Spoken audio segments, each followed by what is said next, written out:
নমস্কার, আপনারা দেখছেন রাখি ক্রিয়েশন। সাথে রয়েছি আমি রাখি। রাখি ক্রিয়েশনের আরও একটি নতুন রেসিপি ভিডিওতে আপনাদের স্বাগত। আজ আমরা নিয়ে হাজির হয়েছি একটা মোমোর রেসিপি। মোমো বিদেশি খাবার হলেও আমাদের দেশে এর জনপ্রিয়তা কিন্তু বেশ তুঙ্গে। ঝটপট স্বাস্থ্যকর খাবার তৈরি করতে চাইলে বেছে নিতে পারেন মোমোর রেসিপি। এই মোমো তৈরি করা যায় বিভিন্ন উপকরণ দিয়ে, তবে আজ আমরা আপনাদেরকে শেয়ার করব আমাদের চিকেন মোমোর একটা রেসিপি। চলুন ঝটপট কিভাবে সুস্বাদু চিকেন মোমো তৈরি করা যায় সেই রেসিপি আপনাদের সঙ্গে ভাগ করে নেব। সাথে অবশ্যই থাকবে মোমোর সাথে পরিবেশন করার জন্য একটা দুর্দান্ত স্যুপের রেসিপি। চলুন শুরু করি। প্রথমেই ময়দাটাকে তৈরি করে নিতে হবে। আমি এখানে 200 গ্রাম ময়দা নিয়েছি, পরিমাণ মতো লবণ দিয়েছি, সাথে সামান্য পরিমাণে 1 চিমটি বলা যেতে পারে বেকিং পাউডার। এবার ঠান্ডা জল দিয়ে একটু একটু করে মিশিয়ে এটাকে একটা মণ্ড তৈরি করে নেব। এভাবেই ডোটাকে তৈরি করতে হবে। ওপর থেকে একটু তেল দিয়ে এটাকে মাখিয়ে রেখে দেব বেশ কিছুক্ষণ। এখন বাকি যে সমস্ত কাজগুলো রয়েছে সেগুলো সেরে নেব। ময়দাটা ততক্ষণ মাখানো থাক। এভাবে প্রথমে ময়দাটাকে যেন প্রকারে মাখিয়ে 30 মিনিট রেখে দিয়েছিলাম। এবার সেটাকেই ভালো করে 30 মিনিট পর মেখে নিচ্ছি। মাখা হয়ে গেলে সুন্দর দেখবেন, ঠিক যেভাবে লুচি বা পরোটার জন্য তৈরি করেন তার থেকে একটু শক্ত করলেই হবে। এবার ছোট ছোট তৈরি করে নিতে পারেন লেচি কিংবা বড় সাইজেরও। লেচিগুলো তৈরি করে রেখে দিলাম। এবার চিকেনটাকে ম্যারিনেট করব।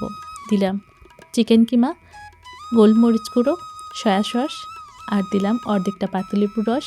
সাথে দিয়ে দিলাম পেঁয়াজ, রসুন কুচো, একটু দিলাম ধনেপাতা কুচো, লঙ্কা কুচো, আদা কুচো, সাথে দিলাম বাঁধাকপি আর একটুখানি গাজর। সাথে অবশ্যই দিতে হবে লবণ। এবার সুন্দর করে এটাকে হাতের সাহায্যে মাখিয়ে নিতে হবে।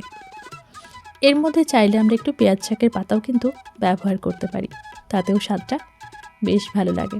সুন্দর করে কিন্তু চিকেনটাকে মাখিয়ে রেখে দিলাম। এবার স্যুপের জন্য যা যা লাগবে তা কেটে নিয়েছি।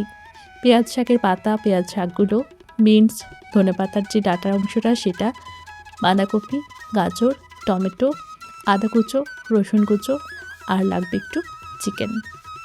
সব কিছু রেডি করা হয়ে গেছে। এবার একটা ফ্রাইং প্যানের মধ্যে 1 চামচ বাটার নিয়ে নিলাম। গ্যাসের আঁচটা কমিয়ে বাটারটাকে গলিয়ে নিয়েছিলাম। এরপর দিলাম রসুন কুচো। একটুখানি নেড়ে চেড়ে নিয়েই দিয়ে দিলাম পেঁয়াজ শাকের যে মোটা অংশটা ছিল সেটাকে। এবার দিয়ে দিচ্ছি চিকেনটাকে একটু নেড়ে নিলে স্যুপটা খেতে কিন্তু বেশ ভালো লাগে। আর সাথে তো থাকে বাটারের এই ফ্লেভারটা। একটা যে গন্ধ কাজ করে সেটা কিন্তু থাকবে না যদি চিকেনটাকে আমরা একটু নাড়াচাড়া করে নিই তাহলে। এবার বাকি সমস্ত সবজি এক এক করে সবই দিয়ে দেব। এরপর সবজির যে একটা কাঁচা গন্ধ থাকে সেই কাঁচা গন্ধটা জাস্ট চলে যাবে মিনিট খানেক রান্না করলেই। তাই মিনিট খানেক একটু হাই ফ্লেমে এটাকে নাড়াচাড়া করে ভেজে নিচ্ছি। এই পর্যায়ে সবজি থেকে জল ছেড়ে দিয়েছিল। দেখুন সবজির কালারটাও বদলাতে শুরু করেছে এবং পরিমাণেও অনেকটাই কমে গেছে। এবার একটা পাত্রে জল গরম করতে দিয়েছিলাম, আর সেই জলের মধ্যেই দিয়ে দিচ্ছি চিকেন, সবজি সমস্ত কিছু। এবার সব ভালোভাবে সেদ্ধ করে নেওয়ার পালা। জল কিন্তু পর্যাপ্ত পরিমাণেই দিতে হবে, কারণ এই জলটার মধ্যেই সেদ্ধ হবে বাকি সবজি, চিকেন সমস্ত কিছু। দিয়ে দিলাম পরিমাণ মতো লবণ। তারপর ঢাকা চাপা দিয়ে অপেক্ষা করব ভালোভাবে ফুটে যাওয়া পর্যন্ত। এদিকে যখন স্যুপটা প্রায় সেদ্ধ হয়ে যাবে তখন আমরা একটা কর্নফ্লাওয়ার একটা বাটির মধ্যে একটু জল দিয়ে গুলে রাখবো। আর লাগবে ডিমের সাদা অংশটা। আমি এখানে 2টো ডিমের সাদা অংশ নিয়ে নিয়েছি। এখানে দেখুন স্যুপটা কিন্তু সেদ্ধ হতে হতে সুন্দরভাবেই সেদ্ধ হয়ে গেছে এই পর্যায়ে। এবার এই যে স্যুপের জলটা রয়েছে, যে স্যুপটা রয়েছে আমাদের, সেটাকে ঘন করার কাজেই লাগবে বাকিগুলো। এবার পরিমাণ মতো লবণ আর একটু গোলমরিচের গুঁড়ো দিয়ে দিলাম। এখন আমি ডিমের সাদা অংশটা দিয়ে দিচ্ছি। একটু একটু করে ডিমটাকে দিতে হবে আর চামচের সাহায্যে এভাবেই নাড়াচাড়া করতে হবে। তাহলেই কিন্তু একটা সুন্দর রেস্টুরেন্টের মতো স্যুপ আপনি পেতে পারেন। এবার যে কর্নফ্লাওয়ার গোলা জলটা রেডি করে রেখেছিলাম সেটাই 1 চামচ করে দিতে থাকবো আর নাড়াচাড়া করতে থাকবো চামচের সাহায্যে। একটু একটু করে দেব আর নাড়াচাড়া করব, নচেত কিন্তু নিচে গিয়ে ধরে যাবে বা জমে যাবে, সেক্ষেত্রে কিন্তু স্বাদটা নষ্ট হয়ে যাবে। একটু একটু করে দিয়ে ভালোভাবে এটাকে মিশিয়ে নিয়েছি। এই পর্যায়ে দেখুন একদম সুন্দর একটা স্যুপ রেডি হয়ে গেছে। এবার আমরা চলে এসেছি যে ময়দাটা রেডি করে রেখেছিলাম সেখানে। ময়দাটার থেকে ছোট ছোট লেচি কেটে নিয়ে এবার লুচির মতো তোল করতে হবে গোল গোল করে, ঠিক এভাবেই। এরপর গোল গোল করে লুচি তৈরি হয়ে গেলে আমরা তৈরি করে নেব আমাদের যে মোমোটা হবে সেটাকে। হ্যাঁ, এক্ষেত্রে আমি বলে রাখি, মোমো কিন্তু এই যে স্টাফিংটা দিয়ে তৈরি করা, এটা কিন্তু মোটেও আমি ভালো পারি না। অনেক চেষ্টা করলেও এই যে গড়নটা সেটা আমি পারফেক্ট কোনোভাবেই দিতে পারি না।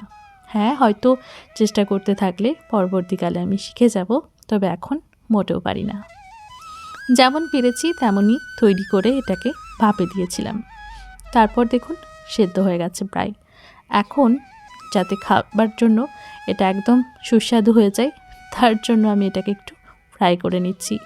একদম ডিপ ফ্রাই করবো না, তাই একটু ভাপিয়ে নিয়েছি।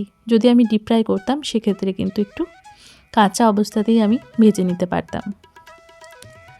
ডিপ ফ্রাই না করার জন্যই আমি এটাকে একটু ভাপিয়ে তারপরেই এটাকে একটু ফ্রাইং প্যানে তেল দিয়ে ভেজে নিচ্ছি। এতেও স্বাদটা কিন্তু বেশ ভালো আসে। আপনারা যদি শুধু স্টিম মোমো পছন্দ করেন তাহলে সেক্ষেত্রে সরাসরি সেদ্ধ হওয়ার পরেই পরিবেশন করতে পারেন। এখন একটা সস তৈরি করে এর মধ্যে দিয়ে দেব, যার মধ্যে ছিল টমেটো কেচাপ আর একটু সয়া সস।